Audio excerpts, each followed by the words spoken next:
Hi, everybody. Welcome back to Loadbang's Power Chats. Short conversation with the composers that we're working with this season, working with on our upcoming concerts. We're very lucky today to have Eva-Maria Houben with us.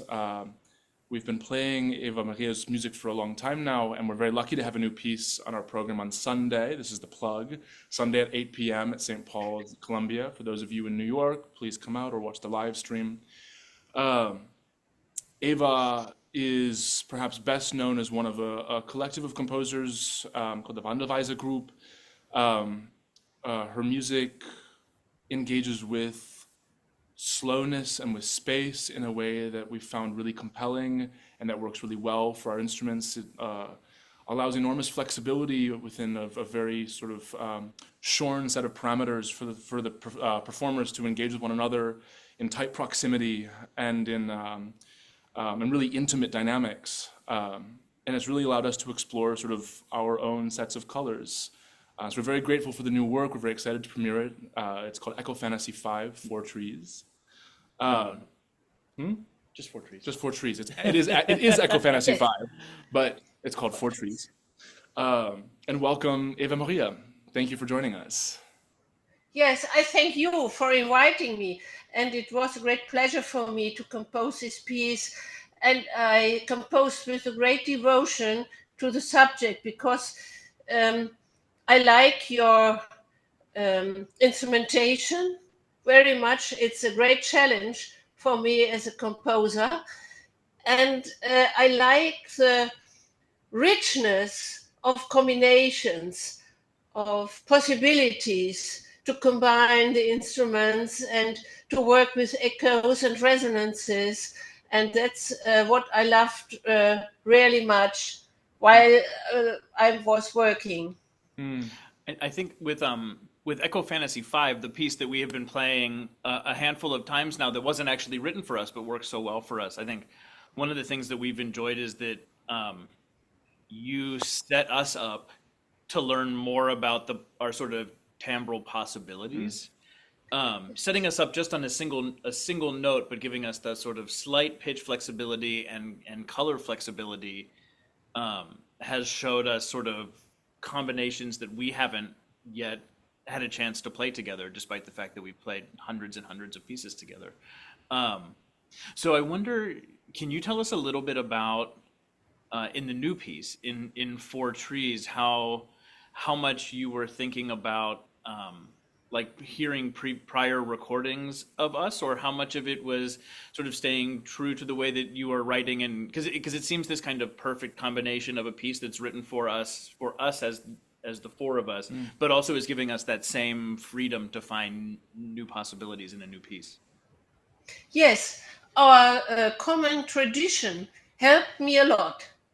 I followed your other performances on YouTube and some other links I used to listen to your music. And then what really helped me was the experience with Echo Fantasy. And then I thought about how lovely it could be to intensify this experience in the work with echoes and resonances. You already did this in such a subtle way and so in an intense way that I thought I have very much courage to compose a new piece with new challenges just in these points. And so I tried to compose a big balloon, a big space where all this could come in, that you could listen to what the other just did. And so very much interactivity and very much call and response, calling and responding and listening and responding again. And that's why I noticed it in this way as I did. With the experience of Echo Fantasy, and I was so happy about your performance of Echo Fantasy. It was just the performance I could dream of. Oh, thank you. I mean, it feels like the piece we could dream of. So it's sort of mutual appreciation. It seems like for working together on that. I've always wondered, Ava, if you don't mind talking a little bit more about it. The word any does a lot of things in your scores. You give us very specific notes, but then around Yes. there's any octave, any color, any length, sort of any quiet dynamic. Can you tell us about that word any? Like what does that kind of permission mean for you? Yes, any in the context where I use this word any, this is important. You cannot do what you want or simple make clusters and can do everything. But any in this context means uh, um, a fuzzy shadow around a certainty. Any is not any pitch. I give you pitches, but any intonation, awake intonation, I wrote in this. So that's C sharp and C can have a wide expanse of nuances between this. And so any means go between this. And this any means a specific other way to play than if I would say take a tone. No, take this tone, but with any intonation. Yeah. Uh, and you know that this is a piece that is soft and a piece that is subtle, and you must listen. And so I don't need to have so much dynamic um, orders for you, because I know that if you listen, and in the process of listening, you have a certain dynamic. And I do not want to attract your attention to the obeyance of dynamic signs. I leave you, and so you are freed, and in and while listening, you will find the specific dynamic just for this page, I'm sure. And this has much to do with a certain trust in the performers. I don't leave them alone, but I try to invite them here. You are free to use these possibilities. Yeah, and that space that you offer is in many ways very political. I mean, there's to kind of rescind the expectation of accuracy to a sort of like fixed metric, and to offer space to listen in silence. That's much harder to find today. The space that your music carves out is not one that we sort of get access to in our day-to-day lives. How much do you think about sort of like contemporary culture writ large, technology, like inundation of information? Where is your music sort of in the world of 2024? Yes, you said in the first sentence, you said that you can hear that my music is in a way political. Yes, I agree. I fully agree. And I always taught this students that my music is political in a way as it challenges social virtuosity and virtuosity to listen, to interact, and to calling, responding, and to find own solutions. And so I, even in my orchestral works, I don't have a conductor. The ensemble organizes itself. They have to discuss who wants to form duos, trios, and quartets, and who comes together, and what shall we do? How can we find a path into the piece? And often when I had workshops, they asked me, Eva-Maria, um, how do you feel? What do you like? How do you want your piece? And then I say, I don't know how I want the piece. We have to find now together a path into the piece. I never heard it. It's a new piece, and we have to try and to find out how we would like it. And if we don't like the way of playing, then something is not as it should be. Then we try again and find together. And so this is a political act. And in my book, Musical Practice, how making music can be senseful, meaningful, and becoming a form of life, that's exactly the way, like, for example, John Cage, Christian Wolff, and others, Howard Scampton, tried to compose political music. But I write political music, but without a certain comments and voices. This is a piece with a text of Emily Dickinson. It's not had nothing to do with a political party, but everyone who wants to feel it can feel it. That this is a challenge for being in own freedom, but in own responsibility and in interaction and individual in a group. Yeah. And your second question, how do I find myself in technology? Yes, I compose always, I compose with field recordings and with electroacoustic music. There are some electroacoustic pieces, and with fixed media. But these are always different kind of materials. What we just said about the political way is the same. And what means listening and interacting. Yeah. I love this idea of like kind of exploding the meaning of virtuosity. Yeah. Right? Like we think about virtuosity as how many notes can you play perfectly in a row quickly, right? That's what virtuosity has come to mean. But I think the true test, sort of any player, I think the thing that is really interesting for us and is fun for us is that while we have plenty of things and we are doing music on the same concert with your piece that is that kind of virtuosity, and we enjoy that, and that's really fun. And then also Yes.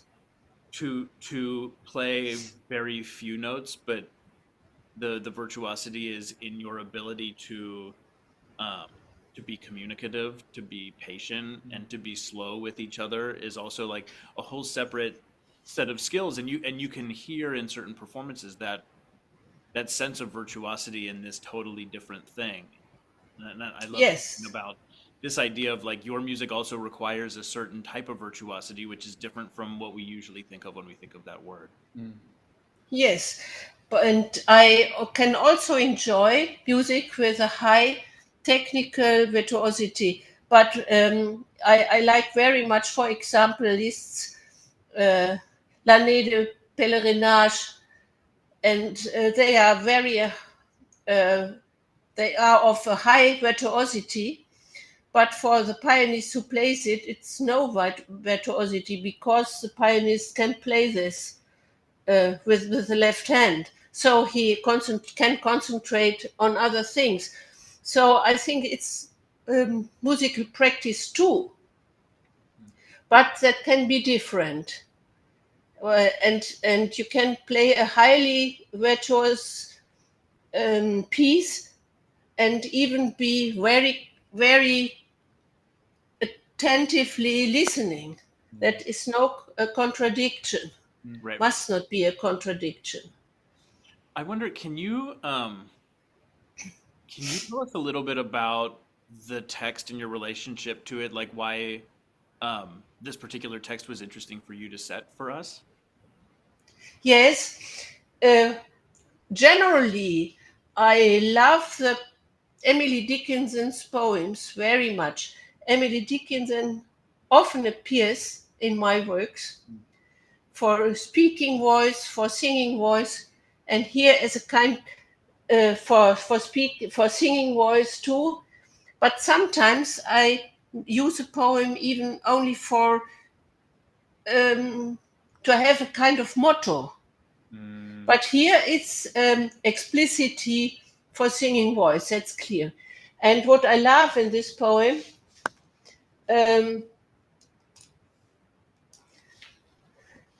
it's um, the it's content of the poem and the fragmentary structure of the poem and the approach to nearly nothing. And nearly nothing is a quality in my pieces. And here you have what's about 4 trees, nearly nothing, but not nothing, something, but so between something and nothing, there is something. And this was a great fun for me to take this poem because the poem speaks about uh, things that I compose musically.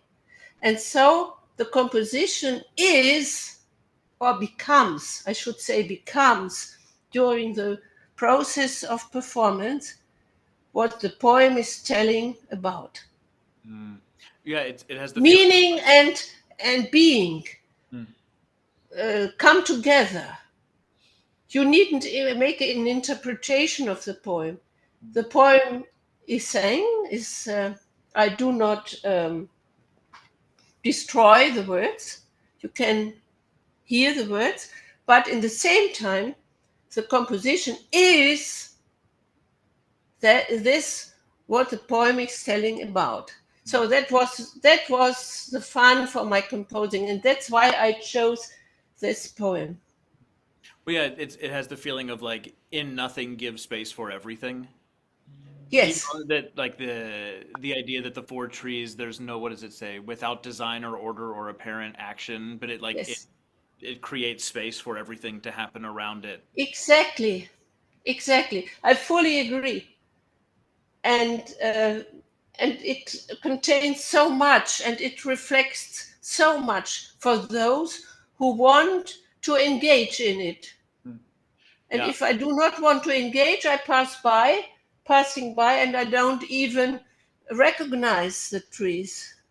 But You as soon as I go into the image and into, I have devotion for this, then they grow and grow and grow. And that is the poem speaks about this process, and the performance is in the same time, or in my ideal vision, becomes becomes this um, process.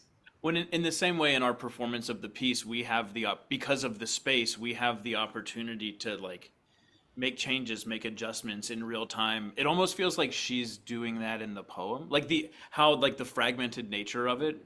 It almost feels like she's correcting her language or making changes as she goes. Yes, I fully agree. Exactly. She. That's why she often makes small lines of thoughts, small lines in the text. Right.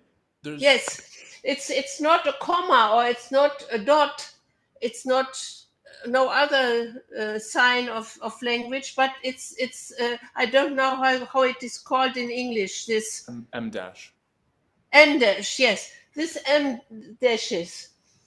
Um, as is she must while making the poem and while speaking it with the inner voice or with an outer voice, the process of thinking becomes visible.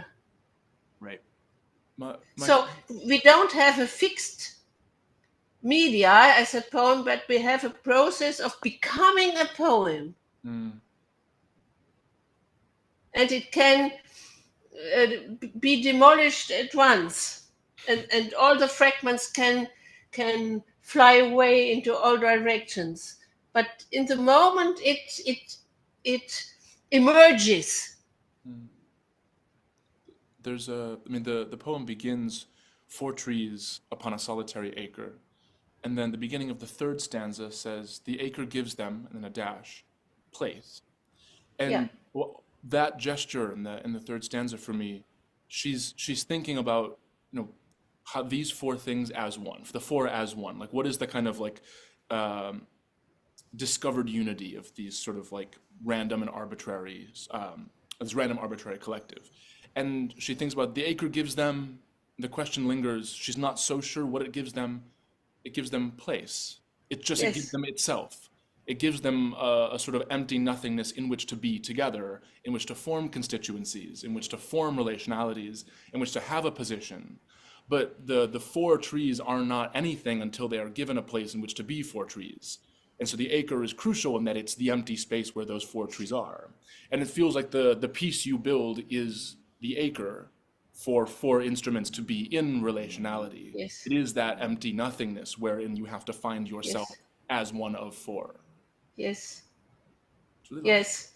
These were my thoughts. You described it very well. So this means when I say the poem tells us things that emerge while performing. Mm. So we have one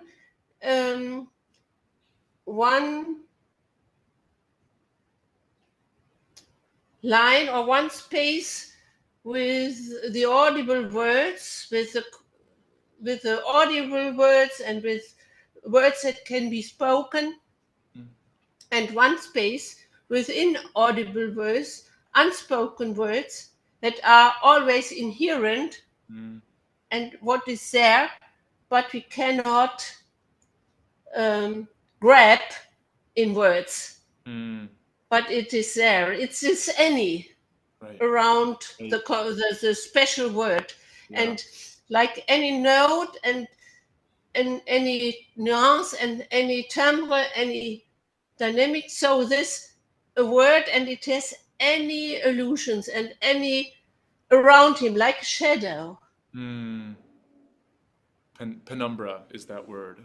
Yes, an umbra. And this what I like very much, this correspondence between the words we can read and speak and sing, and the others on the other side, the words we cannot speak, we can never utter, we can never think even, but we can make illusions in this way. So this correspondence is very, very, very wonderful.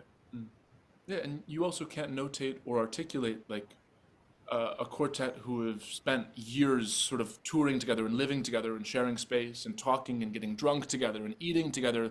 Those like that built up relation, that intimacy is legible in the piece only in its performance and in the sort of real time unfolding of it. But you can't notate that, nor can we tell you what it is. That the thing I hear in your sound in that moment is a thing I know how to respond to because I know you. But I only do that from time, from sort of sociality. Yes. That's the space to do that. Yeah. Yeah. And that's why you can never perform this piece again, but you can repeat it. Yeah. You Yeah. can repeat it again and again, and it will be the piece for trees. But it will always have another shape, another. You cannot do what you did in the performance before. Yeah. It's a variable, but in spite of this variability, it keeps its identity. That's fascinating. Yeah. You know, this is for trees and not learning the whole of love. The second piece I composed for you. Yeah. Yeah. By Emily Dickinson. They are quite different pieces, but each piece calls for repetition. It wants to be repeated, but it will be another form, another shape, another color. Yeah. And the gift that gives us as performers, I mean, we're not co-composers in any sense. Like you have written the piece and given it to us, but you have kind of abdicated the authority of absolute accuracy in favor of an ethics of relationality. Yes. Which is, you know, in so many other pieces, the piece exists on paper exactly the way it is. Our job is. Whereas with this, The piece exists between us, and anytime we stand up to do it, it takes shape. But Yes. it can't be the paper. The paper is not yet enough for the piece. It has to come to life. Yeah. It's Yeah, gorgeous. this is the same with Mozart sonata or with the Schubert sonata.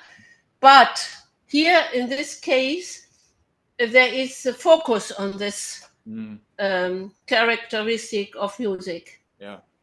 Yeah. We should probably wrap. The paper is nothing. If you look at it, some musicologists may say, "Oh, Eva-Maria, can't you compose a piece? This is not a piece." But I say, "But it is my piece." And so, yeah, this is what we discussed just now. It's the paper that allows the unfolding of the piece. Yeah. The script. We're very appreciative of you writing this music for us and this sort of back and forth and the sort of shared excitement about us playing your music that you share and are excited about us playing your music. It's really fun for us, and that your sort of willingness also to take time out of your day to chat with us about it. It's very informative for us and hopefully informative for folks that are listening to the video, and also for us bringing back to Will and Adrian as we continue to work on the piece together.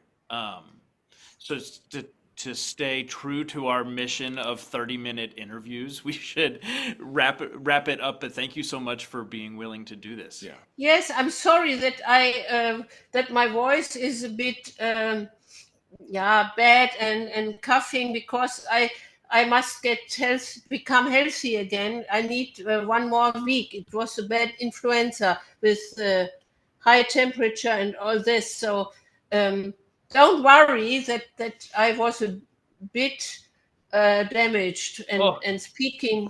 Hardly damaged. And Yes. we in the States are sending you wishes for a very speedy recovery. Yeah. Yes. Thank you very much. And I hope that we stay in touch and that I can continue my composing for you, because I love to compose for friends whom I know more and more, and learning them to more and more the individuals. And so I like this. Yeah, we are. So do we. Yeah, so do we. Thank you so much, Eva-Maria.